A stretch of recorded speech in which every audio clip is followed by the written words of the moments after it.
another chapter of Star Wars Rebel Force. We are going with Chapter 3. When they emerged from Base 1, Chewbacca and the droids were waiting. "Come on, Chewie," Han said, barely pausing to collect the Wookiee. "Let's go." "Go where?" Luke asked, hurrying after them. "Where do you think?" Han asked, sounding surprised by the question. "I'm taking myself and my ship," Chewbacca roared indignantly. "Of course, you too, Chewie.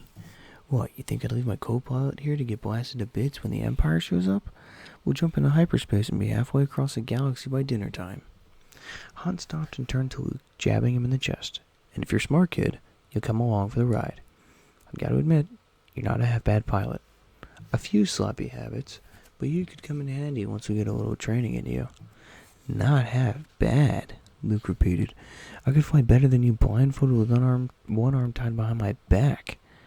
Han just laughed. "Kid, I was out flying wannabe spice smugglers on the Kessel Run at 0.5 light speed back when you were still picking up bantha droppings on Tatooine."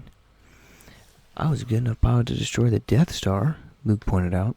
"Lucky shot," Han said. "Happens to be the best shot of us. And the rest of us." Luke fell silent. He knew Han was just teasing, but he managed to hit on Luke's greatest fear. Maybe he'd been meant to take that shot. Maybe the Force had steered him toward his destiny, just like Obi-Wan had predicted. Or maybe it was just dumb luck. "Luke may be inexperienced," Leia admitted. "Inexperienced?" Luke repeated in disbelief. So even Leia didn't believe in him? But at least he's not running away. Leia glared at Han, daring him to argue. "Who said anything about running away?" Han countered. Chewbacca barked again, giving Han a pointed look. "Hey, there's a difference," Han insisted. "I never said I'd be sticking around forever, did I? There's no money to be made here, and if I don't pay Jabba back soon, I'm dead. But that does not mean I'm running away, your worshipfulness. Only cowards run away." Leia looked skeptical. "So what would you call it?" "I'd call it being smart." "You?" Leia smirked. "Smart?" Han ignored her bait. He turned to Luke, serious for once. "Look, kid, you heard the general in there. The Empire's gunning for you. Only thing to do now is disappear." "The Empire's gunning for a mystery man," Luke pointed out. "No one knows that I'm the pilot they're looking for." Han threw up his arms in disgust. "Kid, look around. Everyone on this whole moon knows." "The new security protocols would take care of that," Leia pointed out. "You trust security protocols if you want," Han said. "I trust my gut, and my gut says when many people know a secret, it won't be a secret for long." "Master Luke, I'm inclined to agree with Captain Solo," C-3PO put in, sounding agitated. "When you say the Empire is gunning for you, well, that doesn't sound like a situation that could end rather unhappily, don't you think? Perhaps we'd be safer somewhere else, away from all this troublesome fighting." R2-D2 let off a string of beeps. C-3PO looked infuriated. "That's all well and good for you to say," he told the droid, "but some of us are designed for dignified intergalactic summit negotiations, not—" His voice took on a disgusted tone. "Space battles. I am, after all, a protocol droid, fluent in over 6 million forms of communication, and equipped with—" "We know, 3PO, Luke said wearily. The droid gave some version of his speech at least once a day. "And I'm sorry I got you mixed up in all this, but we're in it now, and I'm not running away no matter how dangerous it may be. I'm a rebel, and I'm going to stick around and fight."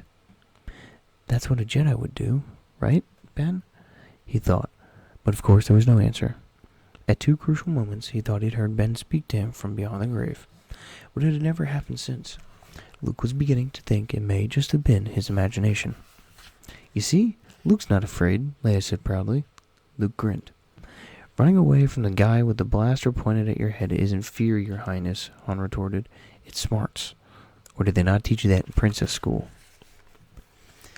"I guess they were too busy teaching us the importance of fighting for what you believe in, even when the cause seems hopeless," Leia snapped. "Or did they not teach you that in smuggler school?" "They taught me how to stay alive, princess, and that's all I'm trying to teach you." "Oh my, how lucky am I to have met you," Leia gushed, affecting a high, fluttery voice. "I don't know how I managed to make it this long without having a big, strong man like you around to keep me safe." Han shrugged. "You said it, princess, not me." Come on, Han, Luke urged. The rebellion could really use you. I won't be any good to the rebellion if I'm dead, Han said, and neither will you. We lift off in a few hours. You want to join us? You're welcome. You want to stick around here? Well, it's been nice knowing you, kid. You too, princess, he told Leia. He held out a hand for her to shake. She crossed her arms. Han snorted. Have it your way. Come on, Chewie. The Wookiee groaned a mournful goodbye as he followed Han to the main hangar deck. You don't think he'll really leave, do you? Luke asked once they were gone. Han might be annoying sometimes, but he was still a good pilot and a good friend. Luke didn't have many of those left. I hope he does, Leia said angrily. The sooner the better. But Luke suspected she didn't mean it. Judging from the look on her face, she wanted Han to stick around as much as he did. Maybe more. You don't think he's right, do you? Luke asked nervously. Not a chance. There is, in fact, a 94.2% chance that Captain Solo is correct, C-3PO pointed out. Especially if you factor in not a chance, Leia repeated firmly. I believe in the Alliance. We will protect you, Luke. And, I also believe in you. You do? Luke asked, flushing with pleasure. Of course, Leia said, like it should have been obvious. You've already proven you can stand up to the Empire and survive. The Death Star was the most powerful weapon they had. What could be worse than facing that? Luke shuddered. Let's hope we never have to find out. Commander Razzie Shores had been waiting a long time for an opportunity like this. He knew what everyone thought of him. That he was all brain, no guts. That he was quick to obey but slow to initiate. He knew they laughed at him, as people always have, and so they would pay, as people always paid. Even Alani had laughed at him, as if No, he thought. He would not think of the traitor or her son, not at a time like this. He had work to do. The new mission was his chance to prove himself to the great Emperor once and for all. Once he stood by the great man's side, there would be no more laughter. None of the Emperor's officers could match Rezzie's ambition, his intelligence, his determination. And certainly none can match his loyalty. The Emperor's goals were his goals. The Emperor's desires, his desires. The Emperor's will, his will. The Empire was his life. And he had proven that like no one else. He would prove it again, so thoroughly and so impressively that no one, not even the Emperor, would be able to ignore him. And no one would be able to laugh. The comlink beeped with an incoming transmission. Sorsh put up on the view screen. Hollow gray eyes stared out at him. Deep set in a pale, angular face. The shaved head had been replaced by a shock of black hair, which made the man look more human. Looks could be deceiving. The man didn't speak. He merely waited for orders. He'd been well trained. I have a job for you, Sorsh said. The man nodded, still waiting. It's too sensitive to discuss over a comm channel, Sorsh told him. How quickly can you get to Coruscant? I have something to finish here, the man said. Then I'll have to track down a ship. His voice was empty of emotion, like his face. It was blank, almost machine-like, as if he were a droid pretending to be human, and doing a poor job of it. But Sorsh, who knew him better than anyone, knew there was no mechanical parts hiding beneath the surface. Beneath the surface there was nothing. He sounded hollow because he was. Sorsh knew this. He made sure of it. I can be there in 3 days, the man said. Make it 1. Sorsh flipped off the comlink without waiting for an answer. He knew the man would obey. Soon he would arrive on Coruscant, and then Sorsh would sick the hunter on his prey. At the thought of it, an odd shiver of a foreboding ran up his spine. There was no reason for concern. It was a foolproof plan, guaranteed to work, and yet he had the dark feeling that he just sealed his own doom. The man with the hollow eyes was trained to kill. He knew nothing else but the joy of the hunt. And soon he would have the pilot who destroyed the Death Star in his blaster's sight.